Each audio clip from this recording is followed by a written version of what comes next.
In the near future, an experiment gone wrong causes plants to start growing at high speeds and gain mild intelligence.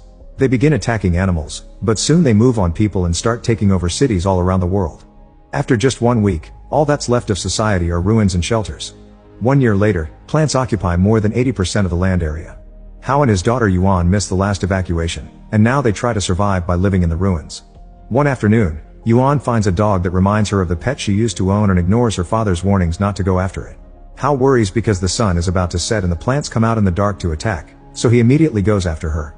He finds her staring at a tree that has a bunch of bodies caught on its vines, and Hao picks Yuan up to run away as the vines begin going after them too.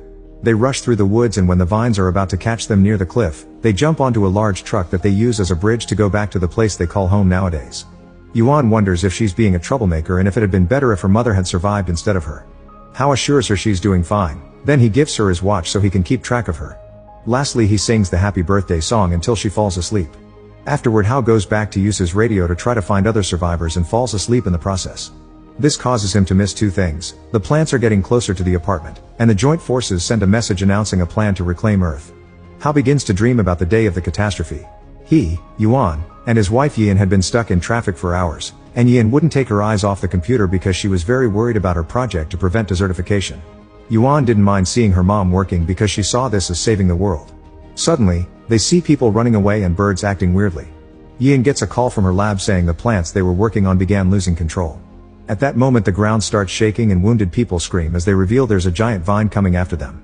Back in the present, Hao wakes up when he realizes the screaming is coming from Yuan.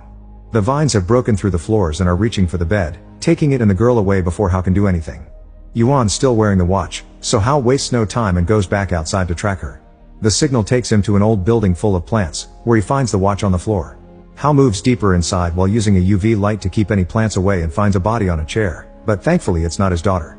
At that moment, Hao hears Yuan scream and runs into another room, where he finds her defending herself with a UV flashlight that is about to run out of batteries. Hao throws his own flashlight at her, then tosses a piece of furniture to distract the vines. Next, Hao approaches the window, which has been sealed, so he begins hitting it to let the sunlight in.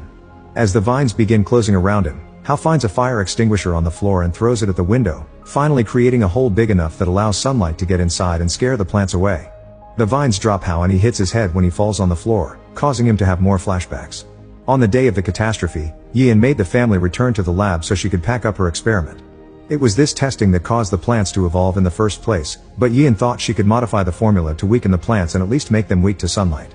She also pointed out that the plants were all connected to a root network. The small plants in the lab were starting to react as well, and suddenly a wall crumbled to reveal giant vines that captured Yian. Hao grabbed her hands and tried to pull her back, but more vines appeared through the door and grabbed Yuan,